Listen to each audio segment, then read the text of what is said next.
Good morning. I'm back. Um, back from being on the road. It was good. Gonna have a break today from trucking to help myself recover and get back at it. I've I miss a lot when I'm on the road. I didn't remember that from being home so long.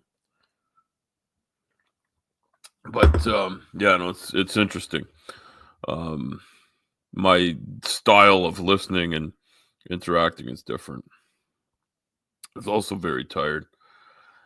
So I worked 14 hours on Wednesday, and I worked just under 12 hours yesterday. And my dispatcher and I talked about whether I should try it another day because one of the loads I was on was delayed inadvertently by, I think, bad planning or bad understanding or just bad communication. Doesn't really matter, but I got there, loaded it up, and I'm like, how tall is that thing? It looks tall. And like, we think it's about this. I'm like, that might just work. We got to get under 14 feet tall.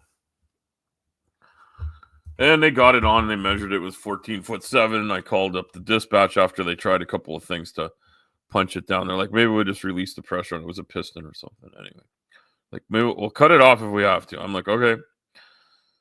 Anyway, they were playing with it, trying to move it down, trying to do something simple. And bottom line is, I called up and I said, hey, there's no way we can find a route that's safe to run at 14.7. It was a short run. They're like, nope, 14 feet's it. I'm like, all right, you guys got to cut it. So that took like well over an hour. It was a 6-inch thick piece of steel. They didn't have the kind of equipment that would zip through that really quickly. They were doing it with like a powered hand grinder, a sawzall, and I put one of their young apprentices up there. Anyway, that thing's loaded in the yard, and I'm home resting, which is good because I needed to sleep. I was tired at the end of the day yesterday, and I slept a long time on Wednesday night too because I had a long day. I went up north and grabbed some equipment and brought it back down. It's nice to be back at work though. It's nice to be doing what I do. So, gonna say that. Anyway, nobody's expecting me to be here, so nobody's obviously gonna be here. So, anyway, I thought perhaps I'd start my show off with a short reading of some work by Billy Shakespeare. There, the Bard of Avon. Avon? I don't know. Was he involved in that makeup company? I'm not really sure. All right. This is from the Scottish play. Tomorrow, and tomorrow, and tomorrow creeps in this petty pace from day to day, the last syllable of recorded time.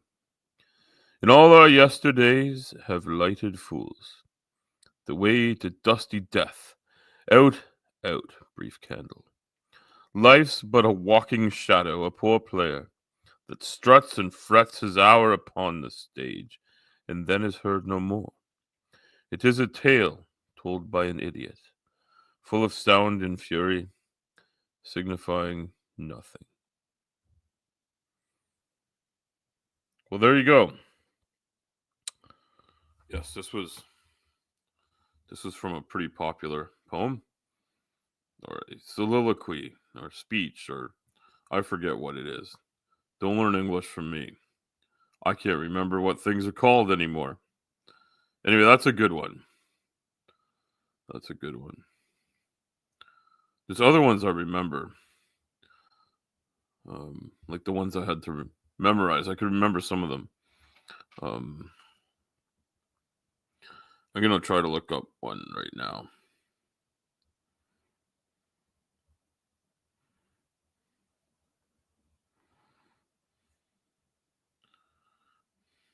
Let's see if I can find it. Oh yes, this one's from Hamlet. This one's from Hamlet. Um, can I just find it? Can I just find the poem or the soliloquy?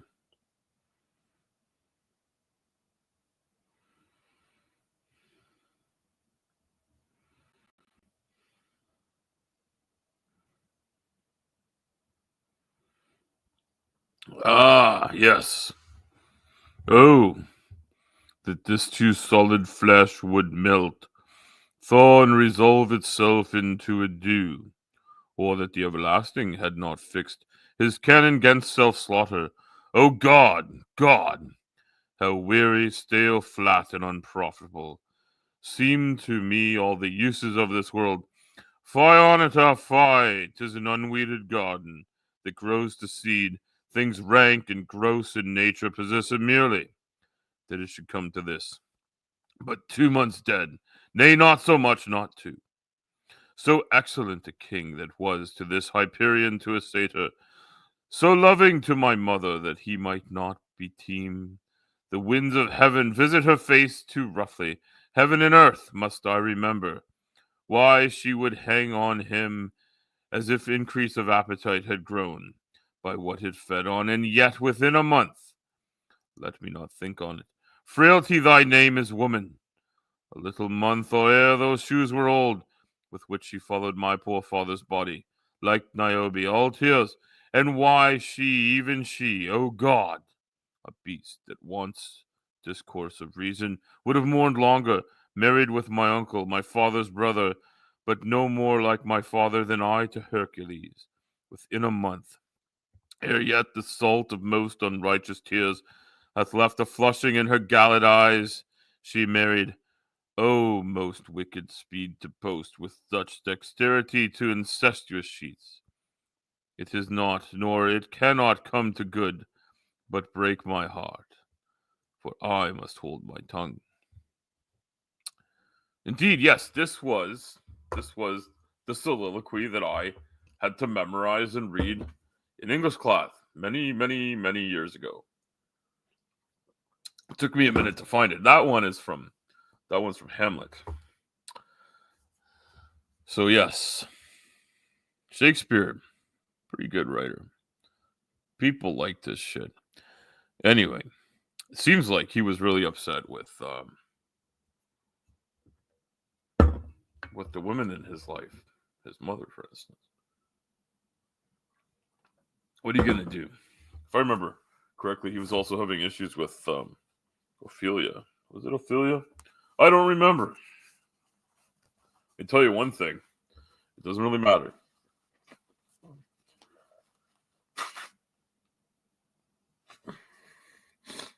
Sorry. All right. Well, it looks like somebody has come by to watch. We just don't know who. It could be someone like me who can't chat. They're just watching. So, yeah, L Trucker's been trucking. And yeah, so I decided since nobody's here, I'd just start by reading off some Shakespeare and see who I can bring to the yard with my milkshake, as they say. Well, it's been a pretty eventful week, I guess. The Americans, my neighbors, have had an election. I think people are aware of that. They're tired of that. I'm kind of tired of it. I was trying to escape it before it was over.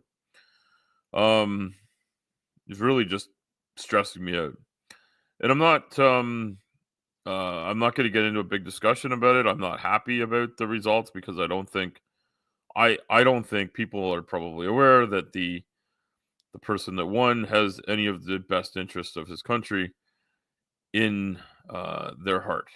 So that's kind of a problem for me. Um, they've proven this over and over again, and there's really not a whole lot else to say. It's unfortunate. What we do need to do is move forward regardless. And remember that most of these people are just puppets anyway. And the fact that this puppet's a shittier puppet is really not going to change a ton of things. I think people will wake up every morning and go to work and do their shit or whatever it is they do, and that will not change. That will not change. The oppression that people feel in one more country will be increased. We'll leave it at that. All right, so what do we get down to here? What is worth talking about today? I've been enjoying listening to Chris at the Damn Show, which is on soon and probably a better show than mine. definitely has a livelier chat and lots of stuff going on, but not a better chat because the people that are my subscribers and viewers are fantastic, and some of them are the exact same people. I know that to be true. And I do appreciate that people want to go hang out there. So I do recommend it. I may not go on for long because I have a lot of work I want to do this morning for my fellowship project on Tuesday, which I took off. So I worked Monday, Wednesday, and Thursday this week. So that was the 3 days. I did manage to work nearly 26 hours in the last 2 days, and then I worked, I think, a 12-hour shift the day before that. So I'll have a few hours in. So in a couple of weeks, I'll have a paycheck coming in, which will be nice. And yeah, it'll just be good. So, what should we say about all this? It's time to move on to all the important things that need to be thought of. All the things that I need to think about in my life, because I cannot spend my time wringing my hands about what might have been in terms of our neighbors and their stuff. I can't wring my hands about things I have no control over. I can complain about them. And I can say that in my own personal life, it's really important to me to get back to good health. And I'm not quite there yet. I could tell I was wheezing and having trouble breathing yesterday. And I don't know if I've told everybody this, but I think I have, that the X-ray, the most recent X-ray shows that one of my lungs is either permanently damaged or not yet fully recovered. But my doctor said she felt I was in good enough health. My lungs were clear enough, and if I took it easy, I could go back to work. So that is exactly what I did. And I'm going to go back and work again next week. We'll see how that goes. I do want to let people know that if everything comes together in a reasonable way on Sunday, Bad Side Sunday is going to be a very special episode. Dr. Tapp told me about it. And I think it's this weekend. And so I won't let any cats out of any bags, but I believe this weekend is the one where it'll be a very special episode. And so next week will be a regular weeks, more or less. And I'm going to try to get back to work after a 3-day weekend. I should be able to work pretty hard next week. Maybe I'll try to work 4 days or something. I don't know. We'll see how it goes. The week after that, I'm only working 2 days if there are only weekdays available. I am volunteering to work weekends, I think, going forward to try and make a few extra bucks and get things back to normal. But I think maybe next week will be a 4-day week, or I might try a 5-day week. Perhaps that'll be a good idea. We'll see. Anything's better than sitting at home, but I haven't had the chance to chat. So last night, quite a few people were streaming, and I didn't get to see everybody. I was very tired. I went over to DC's chat. She was showing this Make Wellness place, and it had me thinking that that in the near future I need to do a show where we explain what it is that actually goes on in certain types of medicines that are used for weight loss. Because she had this woman's video, like I guess it's like what would you call it? It's like an advertising piece. It was just, a piece from Make Wellness, and I forget this woman's name. It'll come to me eventually.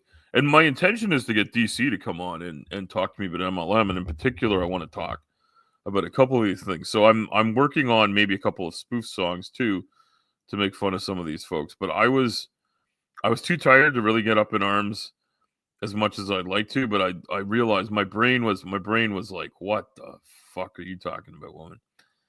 So she started off this thing saying that she's communicating with health professionals. And I guess that's a pretty broad term.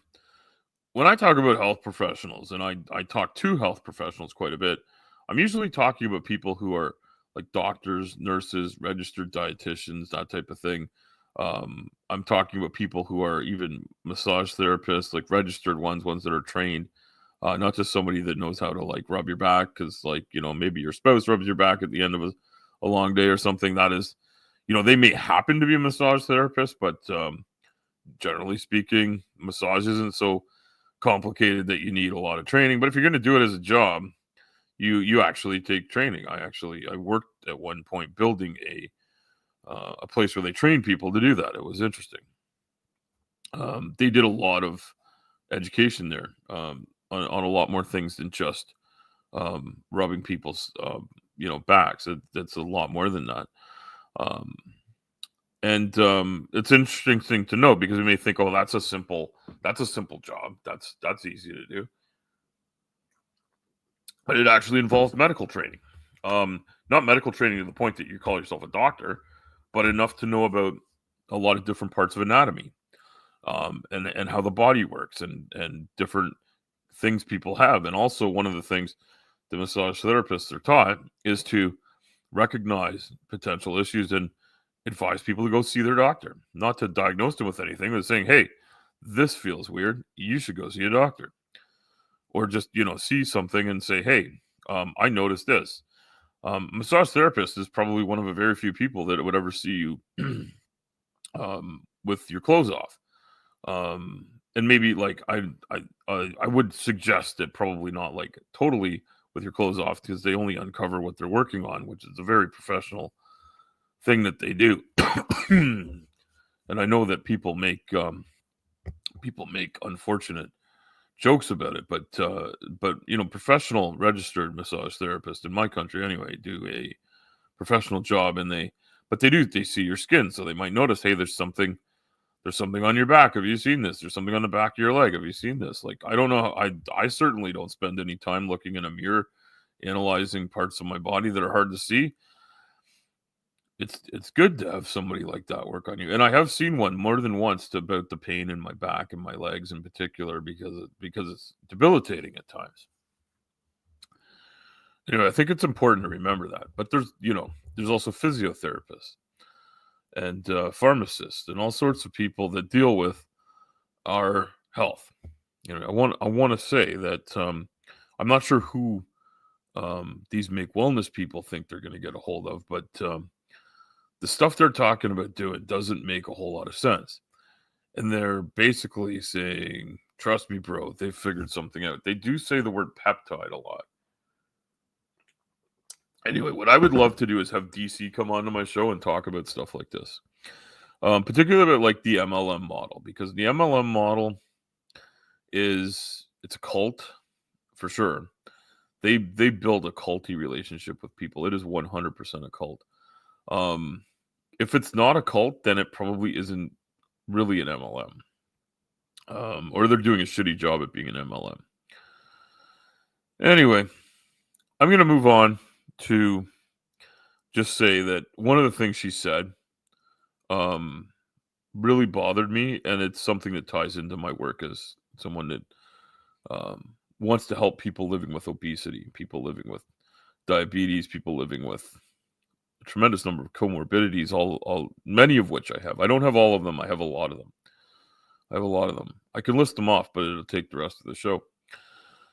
And I don't even know how long of a show I'm going to do. I'll probably try to keep it well under an hour so I can get some work done. But I just felt like after being on the road for a bit, I'd come home, get on here early in the morning, say what I had to say, and then move on. It's frustrating sometimes to not be able to say what you're thinking. I will say that. So there's a class of drugs. I believe they're called GLP-1 inhibitors. Anyway, I will get some information about them. I will do like a little sort of thing where I'll read up on them again. I might even find some good videos that explain how they work, and I will share that with my audience here. But you've probably heard of things like Ozempic and Wegovy, semaglutide, liraglutide is another one that's in this sort of classification. And what these drugs are good. They do a good job for certain things. For me, I've said this before. I'm on Ozempic. I'm on it for diabetes. It does a tremendously good job at helping regulate my diabetes. It's a really good drug. It isn't for everybody. It's something that's difficult. And the woman last night was saying something along the lines of, and I'll talk to DC and maybe I'll get like a clip of the video to go through and say, she's like, oh, everybody's all excited about Ozempic and it's this great miracle drug that's going to make you skinny and help you lose weight, and it just works overnight, and it doesn't do any of that shit. Some people do lose weight with it, and it does seem to help regulate appetite. And it does help me with my appetite to some degree. I haven't lost any tremendous amount of weight since starting it. I've been on it for a couple of years now, and yeah, it doesn't do it. It does a tremendously good job at helping me regulate my blood sugars, so that I don't have to worry about going on insulin or anything like that. Hasn't gotten to that point. My diabetes is really well regulated with the medicines I take, and I have the odd low, I have the odd high, but mostly I do really well. So for me, this is actually like really, really a good situation. And I'm just realizing I have some sort of a appointment today. Ah, that's it. That's it. Okay. This is the day. This is the day for my bariatric surgery that I start my proper food journaling, which is good that I started on a weekend because it's a lot of work and I got to think about it. All right. Well, here we go. This is a drug that there are some oral tablet versions of it. They're very difficult to deal with because you have to be very careful about not eating before or after for a certain amount of time. Even if it's a half hour, 45 minutes. I tried to take them. They weren't very helpful for me. There's also in the in this classification of drugs, a lot of them that are taken with a what do they call it? A needle. So there's like a little pen they call it because it's shaped like a pen. But basically, what it is it's a very small hypodermic needle that goes through your skin, and you you charge this thing and press a button, and it uses like a helical screw type thing to push the medicine into you. Um, and it doses it out perfectly.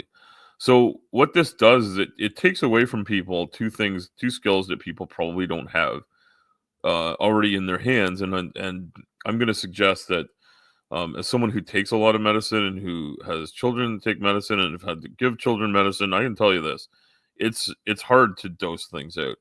And then when you bring in that you're going to use like a hypodermic needle and dose out a medicine. It takes training. Nurses take training in this. I think doctors do as well. These are things that people spend time learning how to do, and it's something you have to do with precision. You have to read with precision. I think most people that have taken like a science class have probably learned about precision measurements. I remember learning about how to read a graduated cylinder and about reading to the top and the bottom of the meniscus of like a liquid and stuff like that. You don't screw around with shit like this, because a lot of medicines are so powerful that you know, going one line above or one line below is an important thing you got to worry about. You know, something that you like put in your mouth or drink or whatever. If you like, you know, there are certain things. I think we've all heard of fentanyl that is like, you know, one they talk about is like if you took like one speck of it, you're okay. Two specks of it, you're okay. Three specks of it, like you're getting a little over the limit, but four will kill you. Um, in its raw form, this medicine, which I think is used as like a pain relief or probably makes you nearly comatose. I don't really know too much about it, but I know it people are lacing drugs with it to get high or to, you know, just numb the pain. And you know, that's a rough thing to go through. So I'm not a fan of something like that being out on the streets and people that don't know what they're doing dealing with it. But you know, pharmaceutical companies, pharmacies, doctors, nurses, they probably do know how to deal with it. They probably know how to measure something like that out very carefully. And you know, when idiots out on the street just say, "Oh, I'm gonna make some money selling this shit," yeah, that ain't a fucking great idea, is it? Anyway, what I'm gonna say about all this, and I'm gonna say it over and over again, is that people that don't know what they're doing shouldn't say shit about shit they don't know fuck all about. And when I say shit about things, I like to point out that I'm not talking as a professional. I'm not talking as someone trying to sell you something. I'm talking as someone saying, um, don't believe the shit people are telling you. Go find out from a real source. So when somebody wants to sell you something, says, "Hey, we've got something that's better than Ozempic," um, I think you got to doubt that. I think you got to doubt that. They're talking about these peptides and things. Um, One of the interesting things in the chat last night at DC's that I noticed, and I was drifting off to sleep, and I was not a good participant. But when I heard this woman say, you know, You don't need to take Ozempic. That's an expensive medicine, and it's expensive. I should point out that it costs at least hundreds of dollars a month for that medicine if it's not insured. And right now, like Wegovy, like getting insurance against something like that to deal with a disease like obesity, not cool because pharmaceutical companies know that they've convinced the world, and the world's come pre-convinced that obesity is a moral failing, and it's not a disease in their minds. It is a disease. I know people will argue with me on that. I'll have the argument if you want to, but it's a metabolic condition. It's a um, genetically uh, inherited condition. It's a disease. It meets all the definitions of a disease, and it's important that we treat it. And so, as someone who lives with it, I've decided to stand up for something I have and support it. But I will also stand up for other people with other diseases and conditions. And I won't stand up just for the ones that I have. But what I'm going to do for the ones that I have, I'm going to go out of my way to support myself, my family, and the rest of the world that's suffering. And I try to do that right here at home in my home province and in my home country by aligning myself with organizations that are trying to do this work. They're trying to get out a message. They're trying to support healthcare professionals in getting better education. And so when somebody comes off selling this great product and telling people they should sign up so they can sell this great product, um, it's infuriating because you're fighting against what people want. People like myself that have fought lifelong against obesity may be like, holy shit, she's finally got this magic pill. She's got the magic bullet that's going to cure my obesity, and it's only $500 a month, and I can't get insurance for a real medicine that will help me manage it, or it'll help me manage my diabetes. Because unmanaged disease and conditions will spiral you out of control in a lot of other ways. This is what I want people to understand is that obesity is a super complex disease, and if I do a real show on just that, I'm gonna get a list of things together and go through it. This is just me talking. This is me shooting from the hip, just saying what it's like to live with this disease. It's rough. It's mentally rough because people say and do things to you that they might not do about another disease. It's the same with type 2 diabetes is another one where I see and hear comments all the time about how it's a self-inflicted disease is one of the terms we hear. It's not willingly, not willingly. Like it's not that there's no behavioral components to some of these things, but these behavioral components are often tied into these other things. It has been a long week, Top. How are you doing? Good to see you, Top Tester. Yeah, it's been a long week for me too because I got back to work. I'm much better than I was for many many weeks at home convalescing. Thank you for coming by. So yeah, no, I this woman last night that was going on about this stuff. I'd like to find out more about what her claims are, but her claims don't make a whole lot of sense. And some of the great people in the side chat over at DCs are pointing out a lot of the things that don't make sense about this mysterious peptide thing they have. What's a peptide, you ask? I don't fucking remember. I'm fucking tired, and I'm a trucker. But I'll look up all this stuff and I'll check into it. But what I can say is that living a large body means people make a lot of assumptions about you, and I think that that's something that a lot of people do, and I probably do it myself. I'm aware of internalized bias, where like I have a bias against myself. Like I beat myself up for missteps that I have in my care for myself. And so here I am. I'm going to start doing this journaling exercise. It's going to be hopefully fun, and hopefully educational for me to measure and see. I started doing it before, then I got sick with this lung thing going on, and everything spiraled out of control. Well, but I already have all these other comorbidities. You say, well, what are you going to fucking do? I kind of like how my coffee cup will disappear. Anyway, last night when I came home, I was tired. I stank. I slept in like I slept in what do you call it? In a way station parking lot last night. Um, or not last night. Last night I slept in my own bed. I came home. The first thing I wanted was a shower because I was 2 days on the road without a shower. The places I was working didn't take me by a good truck stop. One of the truck stops that I've been going to was closed. And honestly, I just wanted to get back as far as I could so I could finish off my load this morning. Hey, Tori, a quick break. Yeah, thank you, Tori. Good to see you. Yeah, everything's going well. Everything's going well. I was just talking about that lady that was in DC's program last night. Just talking about how she's making claims about how their product is going to take over for Ozempic because that was just pissing me off. This is me venting this morning about all the crazy shit going on and talking about my week because I've been out on the road. Been out on the road 3 of the last 4 days. And then today's a rest day to get my body back in gear, hopefully. Because I need to get back at it and make things work.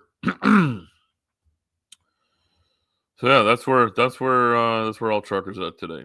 So, I'm gonna not talk about that stuff anymore. I'm gonna wind that up and just say that in the near future, when I have a couple of days, I'm gonna put some stuff together, and I'm going to a conference. So I'm gonna talk about the conference. I'm gonna talk about my fellowship project and what's going on with that. Hey, Trees. Hey, Trees. Good to see you. I don't know why people are here. They should be over at Chris's damn show, but I'm assuming it's on. I'll probably be listening to that later myself.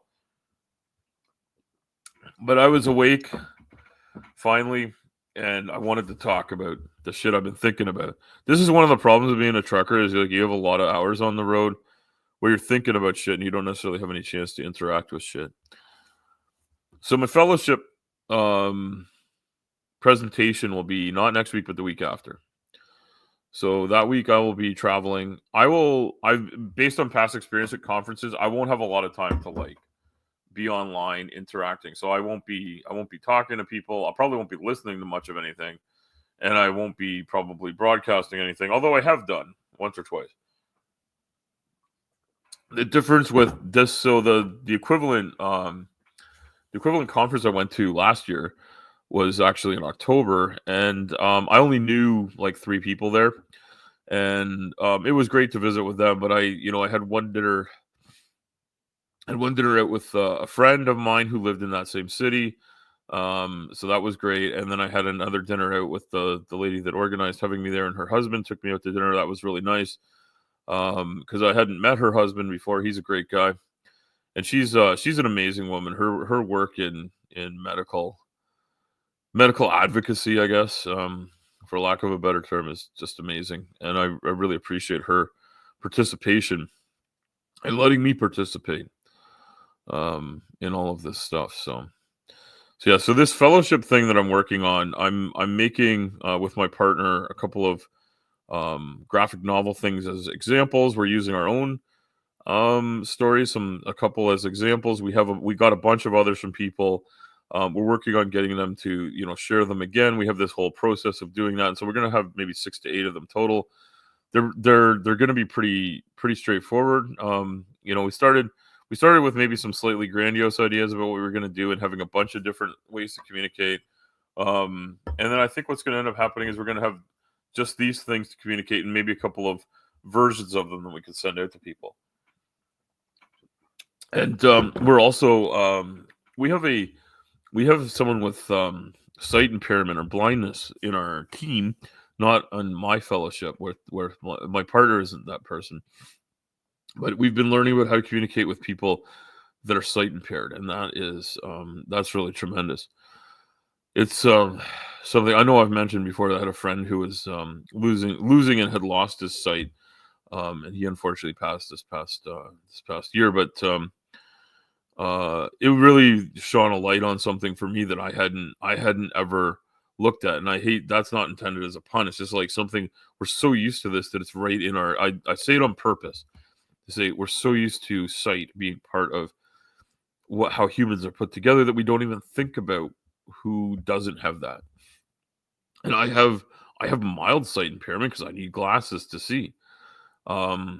And a lot of people do, but we don't think about the people that have so much sight impairment that they can't see at all, or what they see is not as useful or as safe to interact in society as many others of us.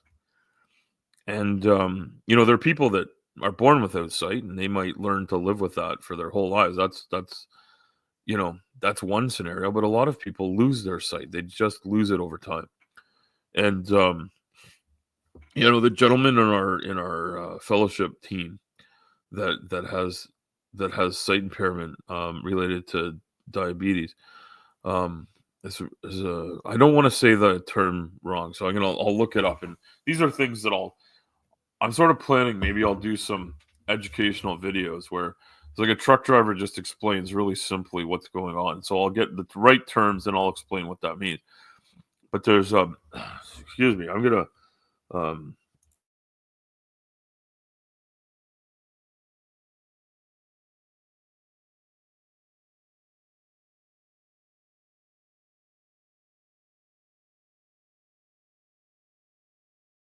sorry, I had to mute my mic because I had to blow the crud out of my face. Being on the road and living in my truck does not do my head a lot of good. I think I went and cleaned my truck really quickly before I started my first week back. And I did a pretty decent job, but it needs an even more decent job. So I'm gonna wrap my show up because I feel like I've sort of lost the plot here.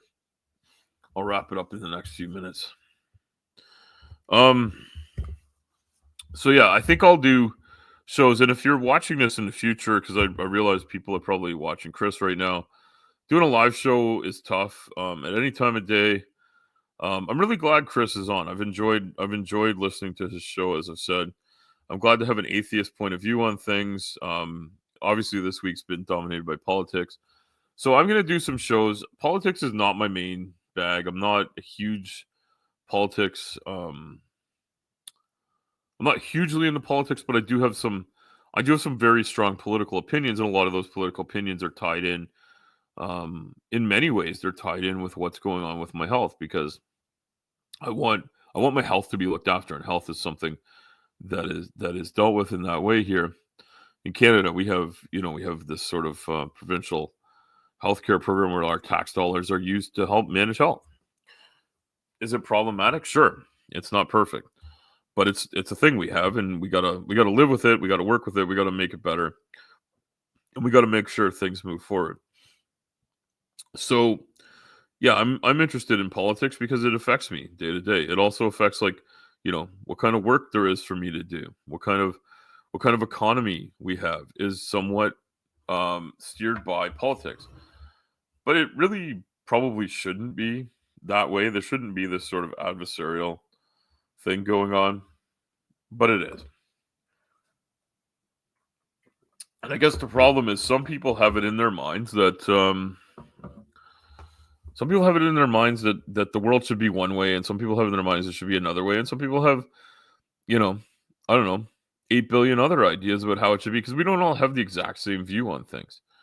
And I realized that this week, so I'm gonna end off my show on this because I heard some really interesting things that people were saying, and I'm really hoping that some of these people will come and have a chat with me because um I heard some things.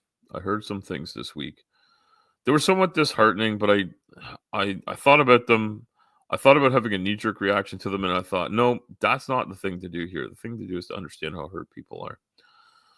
And so this was spawned by the recent the recent election in the U.S. and what people are thinking. But I think what it spawned was this idea that um, when it comes to what people want in their lives, they're willing to give up other people's things to get what they want. And that's something that I find interesting and I find disheartening and I find upsetting. But at the same time, I just want to point this out. And this is not even specifically about the American election, but the American election puts a very fine point on this because I think maybe what's there's a couple of problems. One is we don't value all people equally for some reason, and so that means that we're able to be unkind and we're able to treat as less than human certain types of people, and who those people are depends on where you were born and raised. One thing that seems abundantly clear is that women have been really maligned in the world, and they've been treated poorly and made as second, third, and fourth class citizens around the world for a long, long time. And it wasn't always this way. And it still isn't always this way now. It isn't just this way.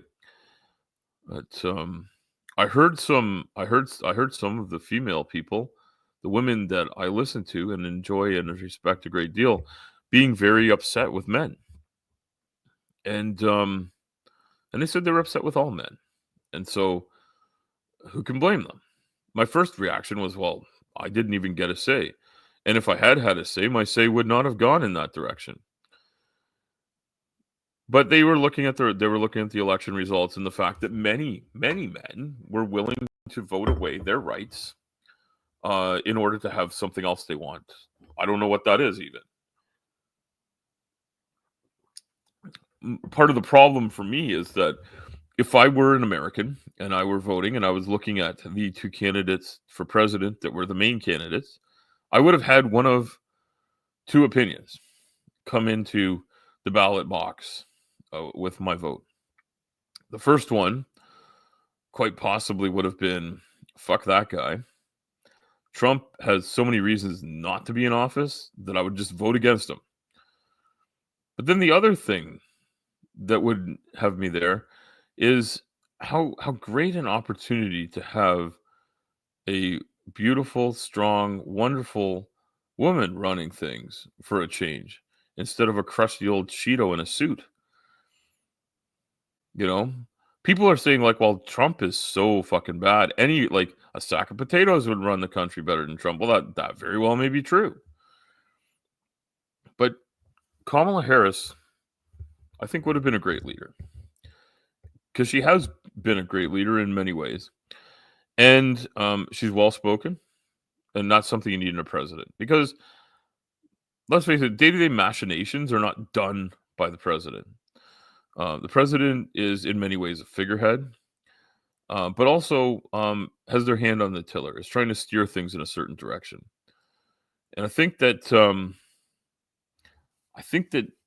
Kamala Harris is a lost opportunity for the U.S. to show that females in leadership positions can do tremendous things to the world.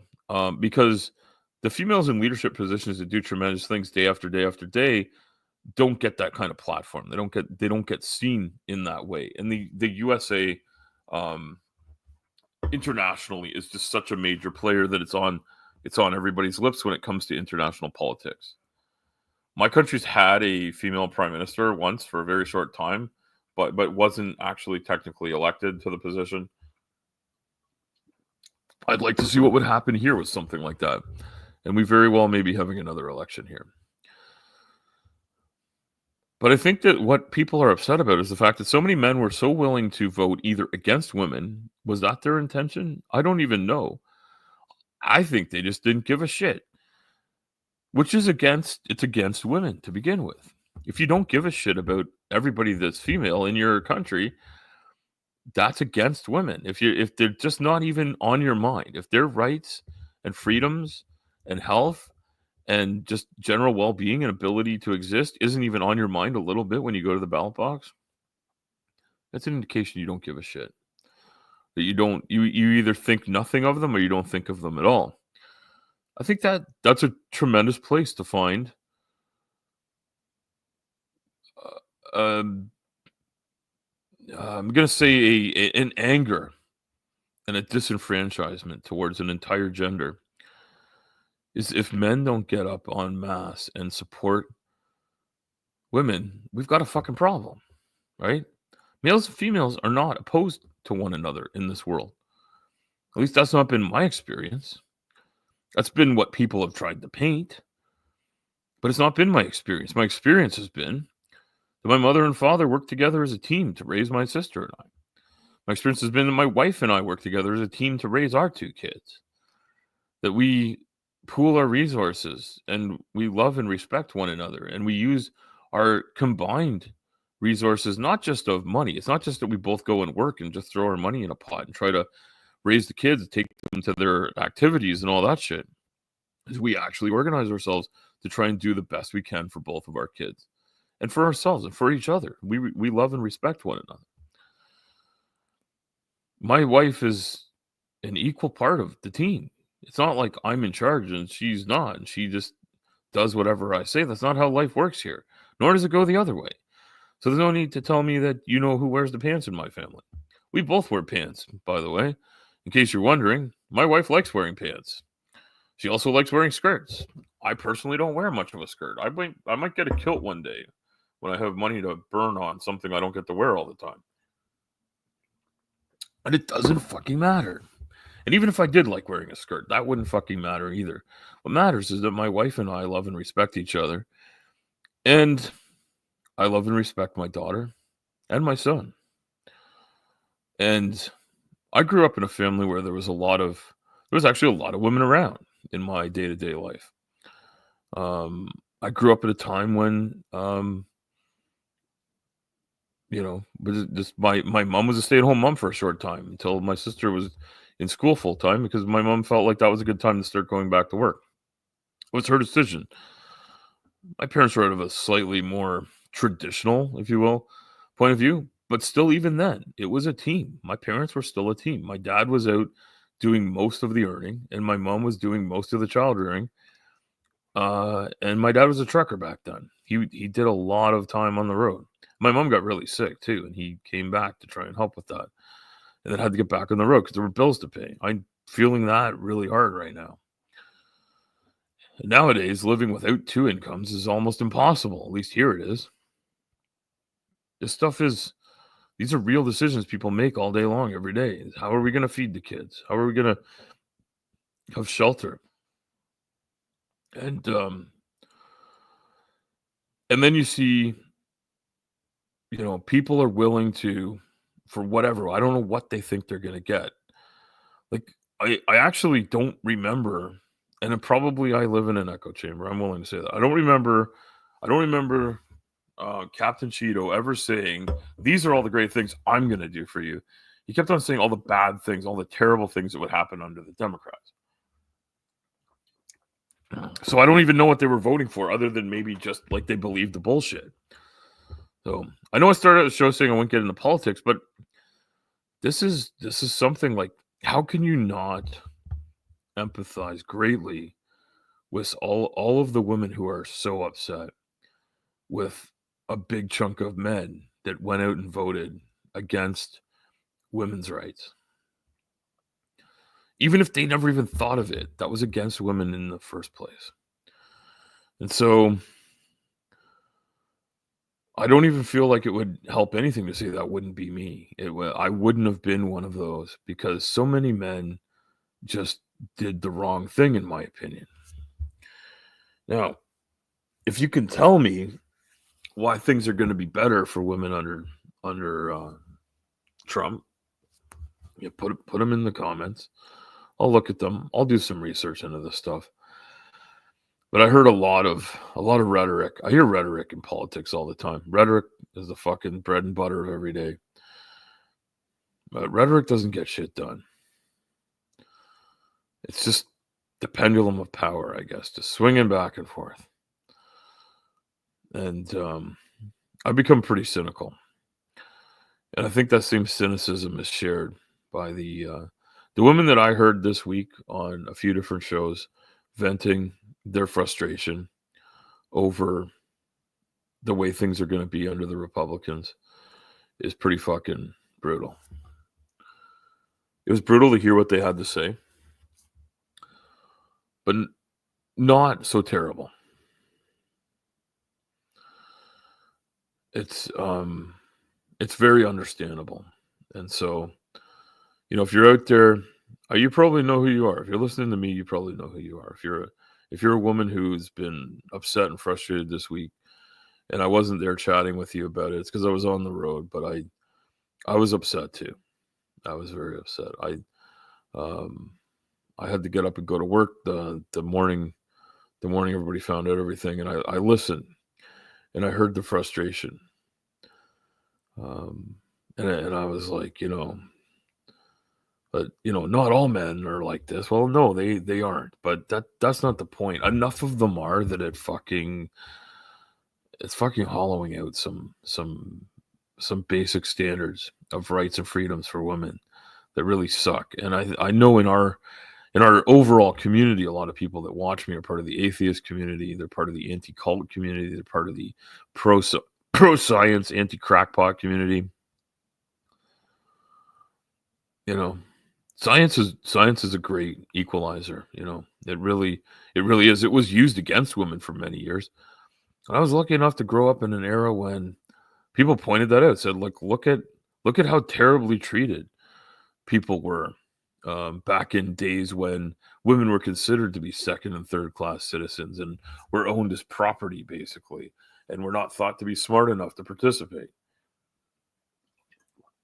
There's there's a number of really important advancements in science that are all women that made them. I'd like to list them off right off the top of my head. Emmy Noller, I think, is one of them. I'm probably mispronouncing her name. Is one that comes to mind immediately. Most people would think of Marie Curie, who discovered, I think, radium and radiation from radioactive materials in particular. Did a lot of work with that. Unfortunately, died from spending so much time with it, not knowing the health repercussions. And that type of technology is used to help with medicine and a lot of other things. And Top, I'm going to post your comment. And I'm going to talk about this for a second because this is important. And you know what? The one thing I could say is that when I say I'm not going to talk about politics, I'm fucking lying, because politics comes into everything. Anyway, if you're having a rough week because you're a woman and you've been thrown under the bus, I get that. I totally get that. But we're all going to keep moving on. We're not going to stop fighting for what's right. And there's lots of opportunities here to talk to people about why they think what they think and why they did what they did. And Top, here you go. This is a really important thing you've said here. A government who doesn't provide the same standards of living for its population as it does for its politicians isn't worth having. Well, yeah, that's right. I've said this more than once. I know this is an unpopular opinion, but it's based on a couple of different things. And I'm going to say it again. If you're in elected office, you hand over the keys to your house, your car, everything, and you get handed the keys to the house and the car that are the average of the lowest 5% of the population over which you rule, so to speak. And by rule, I mean have control over their resources to do what needs to be done. That's my first thing. That's the first thing I have in mind, is that while you are a politician, for as long as you want to be a career politician, as long as you want to be at the tiller, you live under the lowest 5% conditions. And right in the middle of that. So somewhere between the 2.5% and 2.5%, right in the middle, that's where you are. You're 2.5% above the lowest living conditions in your jurisdiction. So for the president of the United States, that would mean you would live better than 2.5% of the people and worse than, I got to do the math in my head, 97.5% of the people. And the reason for that is because, why would the reason for that be? Because you are in charge of those people too. You're in charge of making their lives better. And if you don't have to live like that, why the fuck would you bother? Because obviously a lot of politicians don't give a fuck about anybody but themselves. And obviously, men I don't think most men go around hating women. I don't think that's the majority of men. I'm probably going to be proven wrong or told I'm wrong. But I honestly think that the men that vote against women, not against one woman politician, but against women as a general, because they vote for policies that are anti-women, they either do it because they're stuck in a religious cult in the dogma and they actually believe the bullshit, or possibly what it is that there's so many other great things that are coming is that they're totally willing to throw them under the bus for that. Doesn't make sense to me. Now, another thing politicians should have is let's say that you're a really successful business person, like really, really successful. Like, some people are saying you're one of the most successful business. Like, say you've only gone bankrupt like 7 or 8 times, but you're still a billionaire. Yeah, like that kind of person. You know what you should do? Not run for office. You should go out on your yacht and hang out with your rich buddies and enjoy your fucking champagne and your caviar. And basically, my thought is that if you make more money than a doctor, a standard doctor, like which is one of the highest paid jobs for regular working stiff in my country, if you make $1 more than a doctor, you're disqualified from office. If you have that kind of wealth in your bank account and you don't actually make any money, disqualified for office. You're not a regular working person. You're not a regular person. You're not worth thinking about. You could run your own little island somewhere and do your own fucking thing. You got to wonder, why are you here trying to run our thing? Why aren't we, people of the people for the people? Why do we not do it that way? I don't fucking know. But rich people dabbling in politics and handing each other fucking, I don't know, they jerk each other off under the table, whatever the fuck it is. They hand each other money. They hand each other power. They hand each other, like, prestige.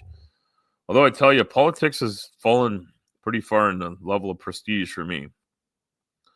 Like, there's a lot of people that I put in the bottom of the barrel. And a lot of fucking politicians on all sides are on the bottom of the barrel for me, let me tell you. Hey, NA, Native Atheist, good to see you. Well, I'm just here. I'm wrapping up my show. It takes me about half an hour to wrap up my show, by the way, in case you don't already know. I was ranting and raving about why rich dillweeds need to stay the fuck out of our affairs. So this is my rant. Against people that are in charge. People that are in charge, and Top Tester brought this up. They were quite right to say this. Government doesn't provide the same standards of living for its population as it does for politicians. Isn't worth having. Well, isn't that what we fucking complain about with they in the US? Let me tell you, you guys are afraid of communism big time, right? Well, you're afraid of it because of what you saw happening in Soviet Russia, other Soviet countries under Soviet rule, that type of communism.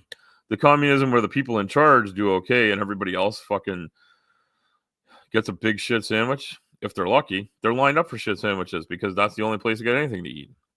Well, that's not fucking cool, is it? Now, we could do better. This world has a lot of resources in it. It has a lot of smart people in it. And smart people don't get into politics. You know why? Because they can see what a fucking cesspool it is. That's why. Politics is, to quote Obi-Wan Kenobi, or paraphrase more, is a more wretched hive of scum and villainy I've never seen. Something like that. Yeah. Politics doesn't look like a fair fucking fight at all. And you could take all the MMA stages all around the world, and you could take all the wrestling, all the boxing rings, you could take all of it, and none of it looks like a dirtier fight than politics. That's my take on it. So I'll leave you with this thought. Is there somebody in your life that's been thrown under the bus by bullshit and you somehow are in a slightly better position because you look a little different? Maybe you look a little bit more like me. You look like a white dude. You look like a white dude and you feel like you won. I'm not sure that you did. Because seriously, just voting in a white dude because you're a white dude is a fucking shitty way to live your life. I hope that's not the way people are thinking, but it seems like maybe it is. It's time to give women a fair fucking shake in this world, around the world, like around the whole fucking world. There's a few places where things are a little better. There's a few places where things are a little worse, but there's places where it's a lot worse, and there's places where it's getting worse. And I'm afraid that my neighbors have made a really big fucking error in their calculations. But I'm trying to be optimistic. And so what I'm hoping is that Mr. Trump is going to take the reins down there, and he is going to enrich every single American, man, woman, child, no matter the race, no matter where they're from, no matter what their current situation is, no matter how destitute they are now, no matter how rich they are now. And he's going to make them all have a better life, to the point that they're huge consumers and they can't stop consuming and buying things from around the world, to the point that he has to remove all the tariffs he's about to put on everything because they're starting to burn down the White House because they can't afford to buy any of the stuff they want to buy or whatever. I don't know. Maybe it's all going to go really well. Maybe he'll bow to public pressure and do things that are good for the economy instead of things that are good for his few billionaire buddies. Anyway, it's a great day for billionaires. It's a great week for billionaires. Congratulations, billionaires. I salute you. Welcome to the beginning of the reign of capitalism over everybody for the rest of time, I guess. I don't know. Think about all the times, though, that people have reigned, that the few have reigned over the many. Think of all the times that the few have done really well. Yeah, make a lot of money. I don't know. It's hard to be rich when you're dead. And that's not a threat. That's just historical promise. I'm not threatening you. I want to make sure that's clear. I don't want to get in trouble, and I don't intend to do anything to hurt anybody. It's like when you start hurting whole populations of people en masse, don't expect it to go unnoticed. That's what I'm saying. Don't expect people to just roll over. That's the way it is. Yeah. Look at this, Top. I know that my chat isn't very busy today, but Top, appreciate your participation. I appreciate everybody that comes by. And if you're coming by afterwards and you just enjoy Al Trucker's melodic voice telling you all the things in his head, thank you for coming. Top says, the people are the fourth and most important branch of government, yet we are begging the politicians for permission to be happy. Why do they get to decide how many fights the LGBTQ community get? And I can't remember all the letters. It's plus IA, I think. Maybe generally speaking, I know people have gotten in trouble for mentioning how many letters there are, and I'm not. This is not offense. It's not wanting to be lacking inclusion. And I think if you're in anything other than those couple of groups, please know that I support all of you. I want you to be able to be yourself, and I think Top does too. Top's point is not about remembering every letter that includes everyone. It's about having a quick comment. The important thing for me is that other people get to enjoy their lives being who they are. And wanting to take that, like, ask yourself, if you voted against that, if you were so upset with the fact that some people are in gay relationships, that some people are queer or bi or transgendered or intersexed or asexual or whatever they are, whatever the things that they are, ask yourself how many times, if you don't even like those people, how much do you even spend time with them? I like those people because I talk to them and they're great fucking people. That's one of the things that I've learned, is that I didn't even know that they were those things. I knew they were great people before I got to know anything about them. There's a number of people in this community that I listen to. I just listened to their voices and found out much later that they were part of those communities. No, I know Top, and Top, like, the Top says it really well. I'm not trying to leave anyone out. I'm still learning. And yet, when we're all learning, right? And NA says this: what consenting adults do is nobody else's business. Absolutely not. And that's the thing, is why are you Why are you voting against those people? What have they done to you exactly? I know what people have threatened that they're going to do. I know what people have alluded to that they're going to do, but they don't actually do those things. By and large, the people telling you that they're dangerous are the dangerous people by provable metrics. I hate saying this because it's said so often, but you know what? Like almost none of the bad shit happens from those people. It happens from preachers. It happens from Catholic priests. How many times do we hear about that?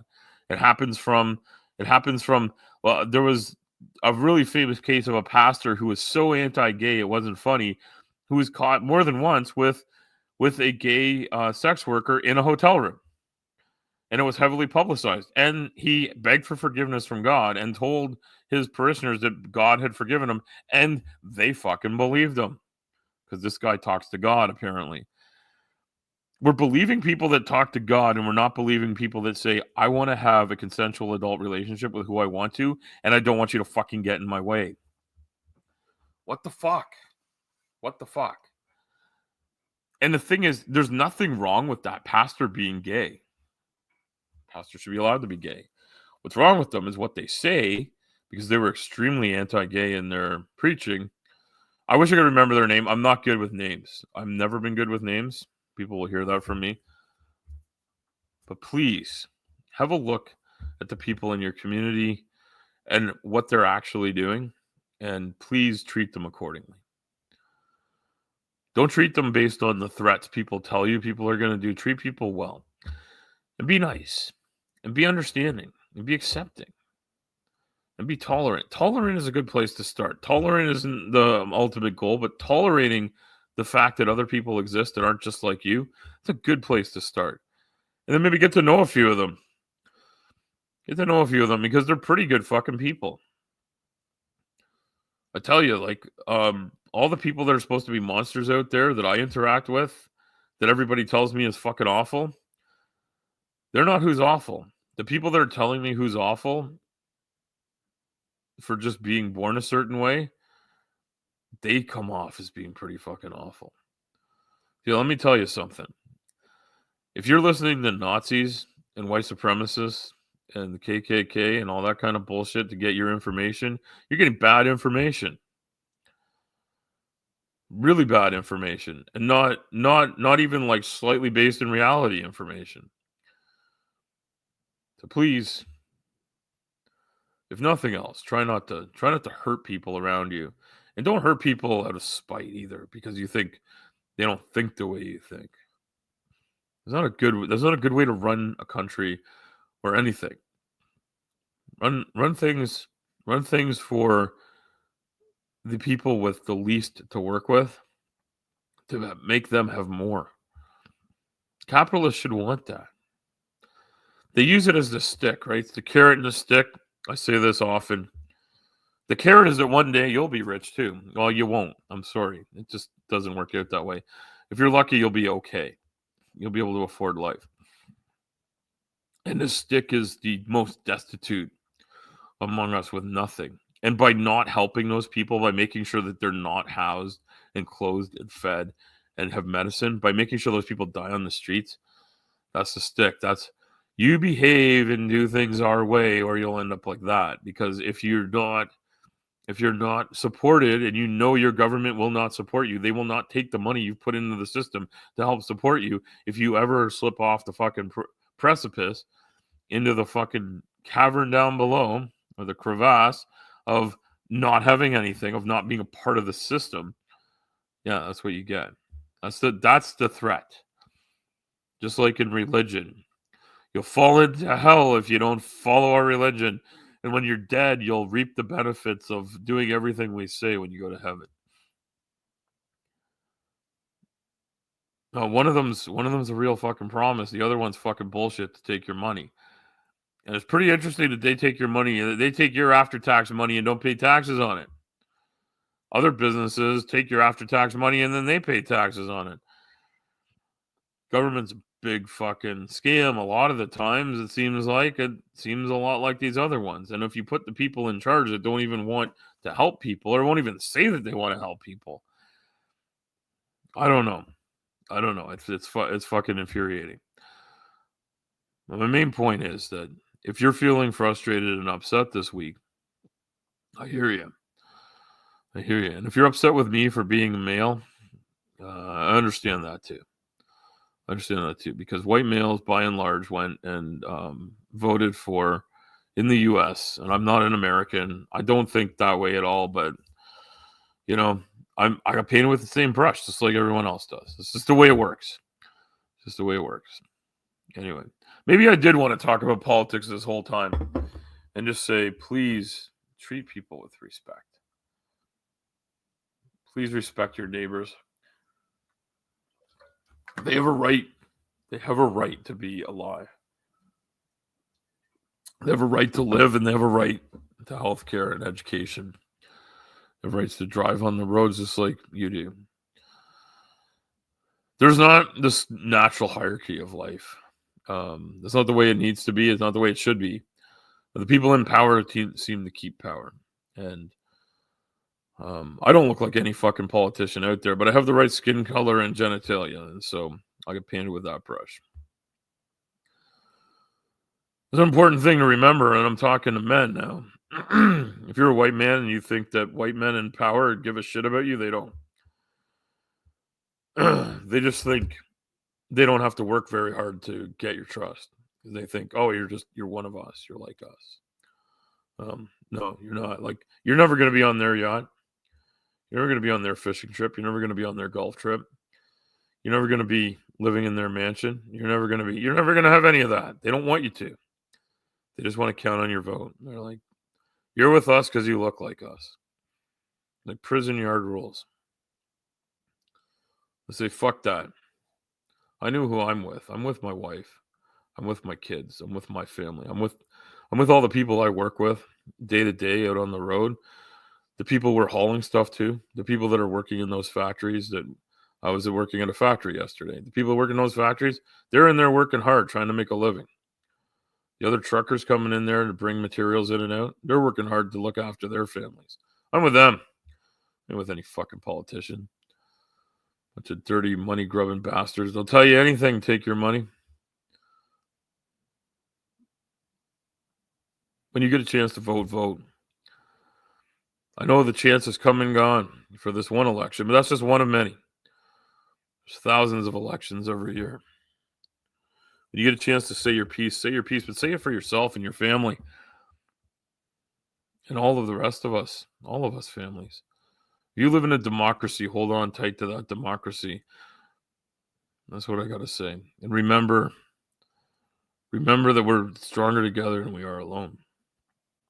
And remember who we're together with. We're together with humanity. If all of humanity stood up against the tyrants, they wouldn't stand a chance. But they divide us up into little groups so that we never get together to overthrow their tyranny. So they're counting on. They can't. They're afraid of losing their tyrant position. You ever seen a bigger pussy than that Kim Jong guy? What a fucking pissant little shit he is. He can't even stand anybody saying anything against him. Not the slightest thing. The slightest criticism and you get shot. And if you don't see me again next week, you'll know what happened. But I don't live in North Korea. I live in Canada. I'm allowed to say that Kim Jong, whatever his name is a piece of shit. And I'm allowed to say my own prime minister is a piece of shit. I don't know if he's a piece of shit or not. He's not a very good leader. I don't like a lot of the shit he does. I'm not gonna put one of those fuck Trudeau stickers on on my truck though, because I think that's not a good way to get a message across. I'd rather like come up with a list of things that they do that aren't right. Problem is I can come up with longer lists of things that other people do that aren't right. That's the problem with politics is that you don't end up with like an amazing choice. And maybe that's what Trump did that was right. He told everybody that he was the best choice. He didn't tell them why. He just said he was over and over again. He said that he was good and they were shit. He didn't make any promises of anything other than he'd be a total fucking dillweed when he got there. And I guess we'll see if that's true. We'll See if that's true. Maybe he just said all that stuff so that he could get in power because he's a benevolent leader who wants to show the world what a good, benevolent, and helpful president does to help rise their country up to the best position to be not only a global leader but a global team player, someone that works on the global stage to do what's good for all of humanity. I'm sure that it was just a Machiavellian approach. Got himself in power, and so when he takes power next year and starts being the president, we'll see that he came in there to do good, and he just promised people what he knew they wanted to hear, and he will do great things for everybody. Maybe that's true. Thank you, everybody, for coming by.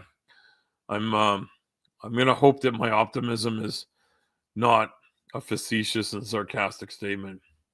We'll see you later.